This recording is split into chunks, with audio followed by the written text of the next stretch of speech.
اور اسیب اور جسمانی بہت ساری بیماریوں سے اللہ رب العالمین آپ کو محفوظ رکھے گا۔ اگر پہلے سے کوئی مسئلہ ہے تو اللہ تعالیٰ اس کا خاتمہ فرما دے گا۔ اچھا، یہ بات یاد رکھیں کہ یہ جو عمل ہے یہ کو ہم بطور عبادت نہیں کر رہے، ایک روحانی ٹوٹکا ہے۔ بزرگان دین کے مجربات میں سے اور بڑے بڑے بزرگان، امام قرطبی، امام ابن حجر اسقلانی اور امام بدر الدین عینی، اس طرح کے بڑے بڑے محدثین نے اس کو اپنے مجربات میں لکھا ہے، ان کے باقاعدہ حوالہ جات موجود ہیں۔ اور سامعین و ناظرین دیکھیں، یہ ایک علاج کے طور پہ ہم کر رہے ہیں، اور یہ ہمارا ایمان ہے کہ شفا من جانب اللہ ہے۔ ہاں، یہ ایک سبب ہے، ان اسباب کی دنیا میں سے ایک سبب کو اپنانا ہے۔ دیکھیں، ہم ڈسپرین کی گولی بھی تو کھاتے ہیں نا، بخار ہو جائے، سر دکھے، پیراسیٹامول، مختلف ہم جڑی بوٹیاں استعمال کرتے ہیں، ایسے ہی اس کو بھی آپ کرنا ہے۔ ویسے حدیث مبارکہ میں مشکاۃ شریف میں بیری کے پتوں سے مردہ کو غسل دینے کا بھی حکم جو ہے وہ تعلیم ملتی ہے۔ اسی طرح جادو کے لیے بھی جو ہے وہ بعض روایات میں آتا ہے کہ یہ پانی استعمال ہوتا ہے۔ تو آپ اس کو بطور عبادت نہ بے شک کریں، آپ اس کو ایک مستحب عمل کے طور پر اور ایک فائدے کے طور پر اس کو آپ یہ کر لیں، مگر یہ فرض اور واجب نہیں ہے کرنا۔ اور عشاء کی نماز کے بعد پھر مرد حضرات جو ہیں وہ کوشش کریں کہ با جماعت نماز عشاء پڑھیں اور با جماعت ہی اگلے دن فرض نماز پڑھیں۔ اگر پوری رات وہ نہ بھی جاگ سکے تو پھر بھی انشاءاللہ انہیں پوری رات عبادت کرنے کا اجر ملے گا۔ اس کے ساتھ ساتھ 12 رکعت نماز جو ہے وہ رات کو پڑھیں، خواتین بھی پڑھیں اور مرد حضرات بھی پڑھیں۔ تو 12 رکعت اس طریقے سے پڑھیں کہ ہر رکعت میں سورہ فاتحہ کے بعد 3 بار سورہ اخلاص پڑھیں۔ اور جو نماز تسبیح ہے، سبحان اللہ، صلاۃ و تسبیح کے حوالے سے سنن نبی داؤد، ترمذی شریف اور ابن ماجہ میں حدیث مبارکہ منقول کی گئی ہے کہ نبی کریم صلی اللہ علیہ وآلہ وسلم نے اپنے پیارے چچا حضرت سیدنا عباس رضی اللہ تعالیٰ عنہ کو فرمایا کہ اے چچا، کیا میں تمہیں ایک ایسا عمل نہ بتاؤں کہ جس کی وجہ سے اللہ جل شانہ آپ پر 10 طرح کی رحمتیں نازل فرمائے گا، 10 طرح کے انعام دے گا، 10 طرح کے اچھے خصائل فضائل آپ کو ملیں گے؟ کیا وہ 10 چیزیں کون سی ہیں؟ فرمایا کہ چچا، اگر وہ آپ عمل کر لیں، یعنی وہ عمل کون سا ہے؟ صلاۃ و تسبیح کا۔ فرمایا اللہ جل شانہ آپ کے پہلے، آپ کے پچھلے، آپ کے پرانے، آپ کے نئے، آپ کے دانستہ، آپ کے نادانستہ، آپ کے چھوٹے اور بڑے یعنی صغیرہ اور کبیرہ اور پوشیدہ اور ظاہری، فرمایا یہ سارے گناہ اللہ جل شانہ آپ کے معاف فرما دے گا۔ سامعین و ناظرین، میں آپ کو بتاؤں، جتنی بھی ایسی عبادات، اعمال جن کا تعلق مستحبات کے ساتھ ہے، جس میں کہا گیا ہے کہ گناہ معاف ہوں گے، تو ان سے مراد ہوتا ہے صغیرہ گناہ۔ واحد یہ ایک عمل ہے جو میرے علم میں ہے، یعنی صلاۃ التسبیح والا، کہ جس میں کہا گیا ہے کہ تمہارے سابقہ بھی اور آئندہ بھی، یہاں تک ہے نئے بھی اور پرانے بھی، صغیرہ بھی اور کبیرہ بھی، اللہ جل شانہ سارے گناہ معاف فرما دے گا۔ اور تمہیں حدیث مبارکہ کا مفہوم یہ ہے کہ اگر ہو سکے تو یہ روزانہ پڑھو، نہیں تو ہر جمعہ پڑھو، نہیں تو ہر مہینے پڑھو۔ اگر ایسا بھی نہ کر سکو تو ایک سال میں ایک بار یہ پڑھ لو، اور ایک بار بھی نہ پڑھ سکو تو کم از کم نبی کریم صلی اللہ علیہ وسلم نے یہ تمنا کی، یہ چاہت کی کہ میرے امتی کم از کم زندگی میں ایک بار تو پڑھ لیں۔ اور یہ سامعین و ناظرین، یہ بات یاد رکھے کہ جتنی بھی نفلی نمازیں ہیں ان کا تنہا پڑھنا جو ہے یہ افضل ہے۔ بہت ساری مساجد میں شب برات کے دن یا شب معراج یا ان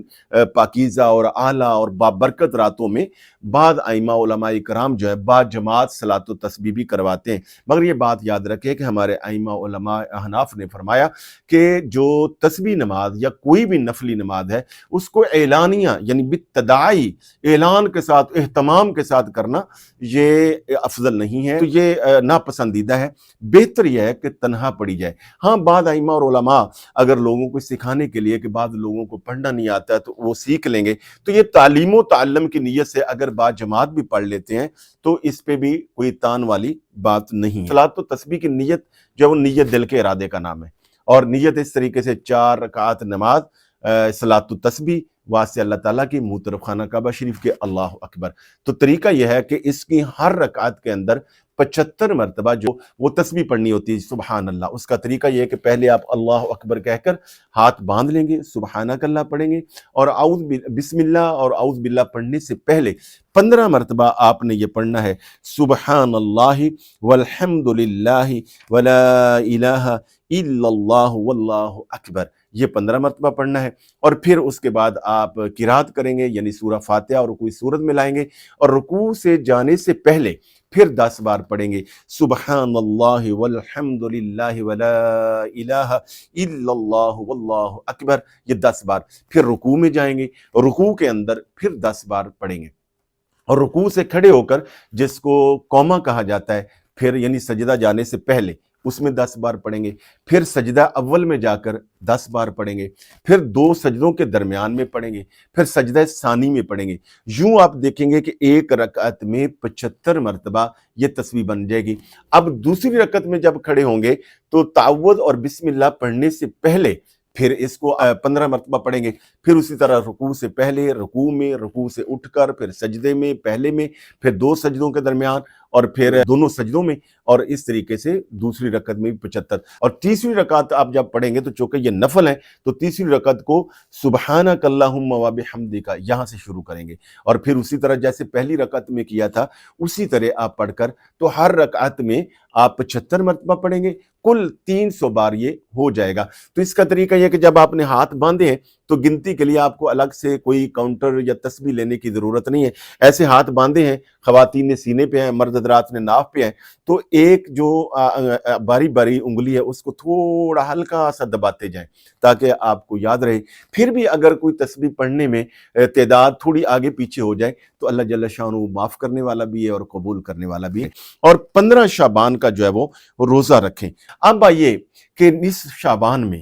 وہ جو خاص دعا ہے اس کا ہم اسکرین شاٹ بھی لگا دیں گے، میں پڑھ کے بھی بتاتا ہوں، آپ اس طریقے سے اس کی عربی بھی پڑھ لیں، اگر آپ عربی نہ پڑھ سکیں تو آپ اس کا اردو ترجمہ ساتھ پڑھ لیں، اور آپ بے شک کسی بھی اپنی زبان میں وہ الفاظ کہہ کر آپ اللہ جل شانہ سے دعا کریں گے، آپ دیکھیے گا پورا سال اللہ رب العالمین آپ کو بے پناہ رحمتوں، برکتوں اور عزتوں سے نوازے گا، اور آپ کو بہت سارے مسائل، مشکلات اللہ رب العالمین ان سے آپ کو محفوظ رکھے گا۔ بسم اللہ الرحمن الرحیم، یا ذا المن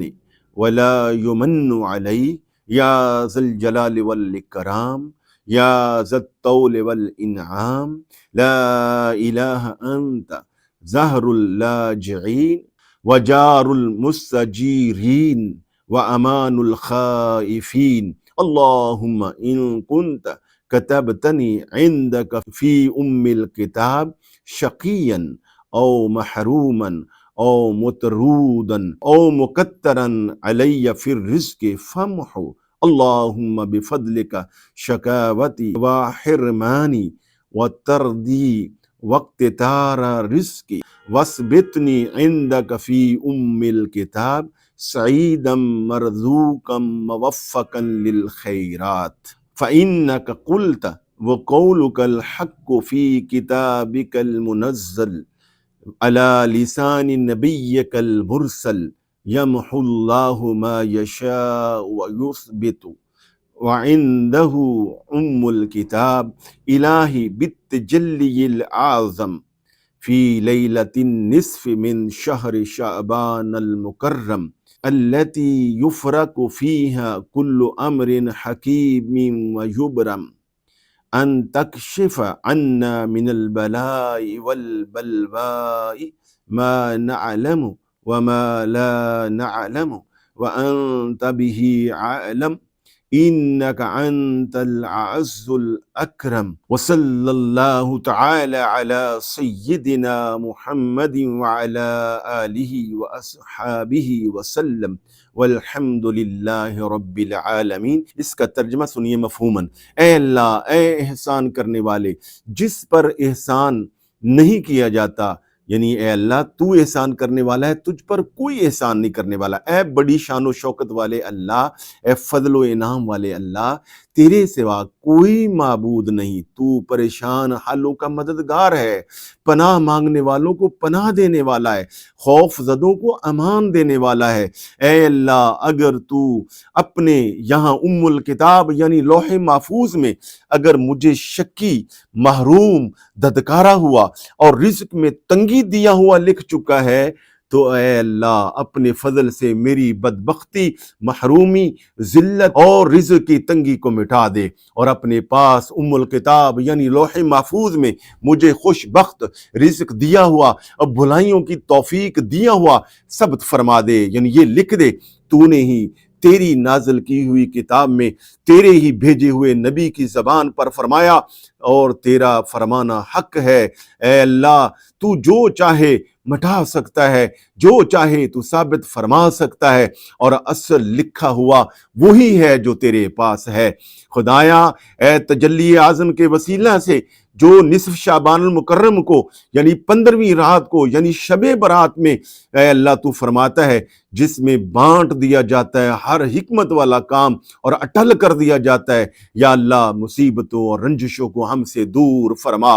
جنہیں ہم جانتے ہیں یا نہیں بھی جانتے، جبکہ تو انہیں سب سے زیادہ جاننے والا ہے۔ بے شک تو سب سے بڑھ کر عزیز اور عزت والا ہے۔ اے اللہ ہمارے سردار حضرت سیدنا محمد صلی اللہ علیہ وآلہ وسلم پر، آپ کی آل پر، آپ کے تمام اصحاب پر درود و سلام بھیج۔ اے سب خوبیوں کے مالک، اے سارے جہانوں کو پالنے والے اللہ، میری دعا ہماری دعا کو قبول فرما۔ تو سامعین و ناظرین، وہ جو آپ کو اعلان کہا تھا اس کے دو حصے، ایک تو یہ ہے کہ آپ اس ویڈیو کے نیچے اپنا نام لکھ دیں، ہم انشاءاللہ آپ کے نام کے مطابق آپ کے اسم اعظم بتا دیں گے۔ اور کل جو بہت بڑا ہماری جامع مسجد فیضان رسول میں